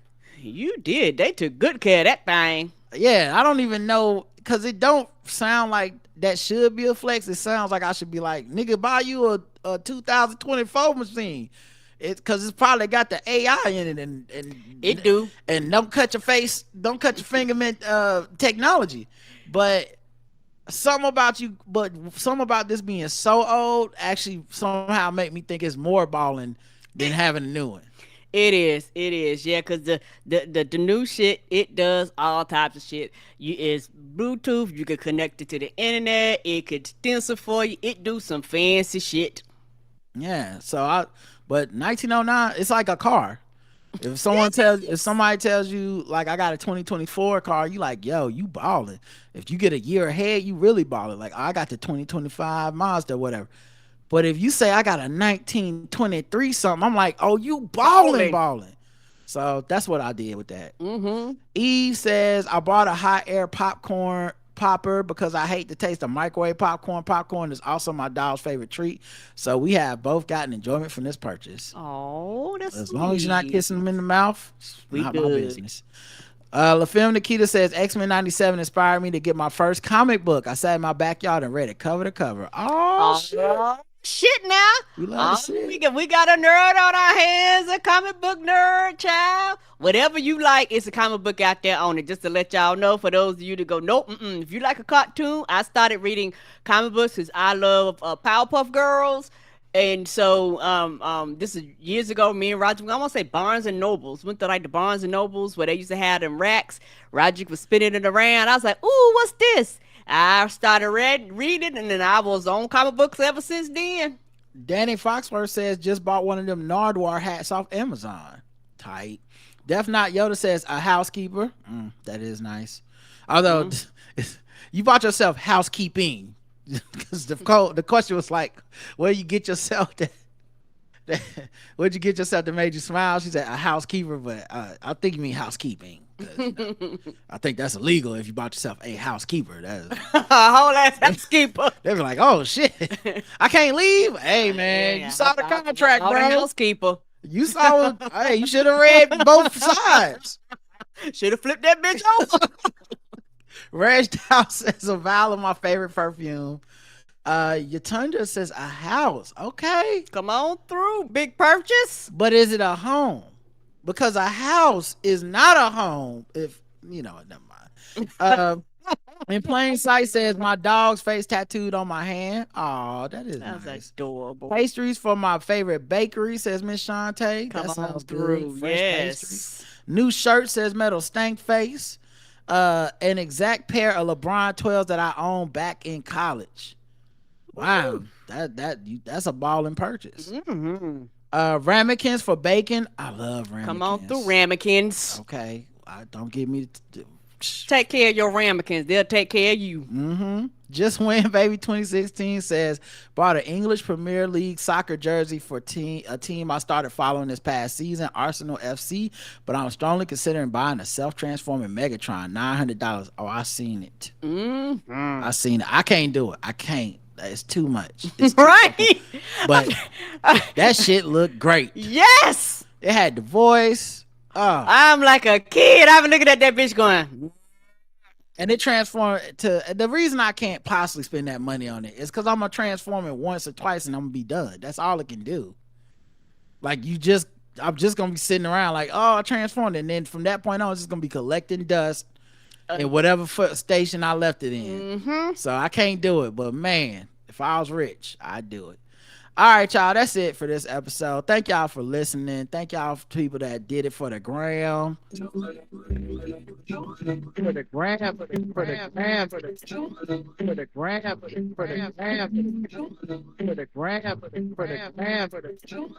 the gram, for the gram. And yeah, we'll be back possibly throughout the week. We may actually take some time off this week. We'll see. Just depending on how we feel. So we'll talk to you soon. Enjoy your Memorial Day weekend and all that stuff. And until next time, I love you. I love you too. Mwah. Bye, everyone.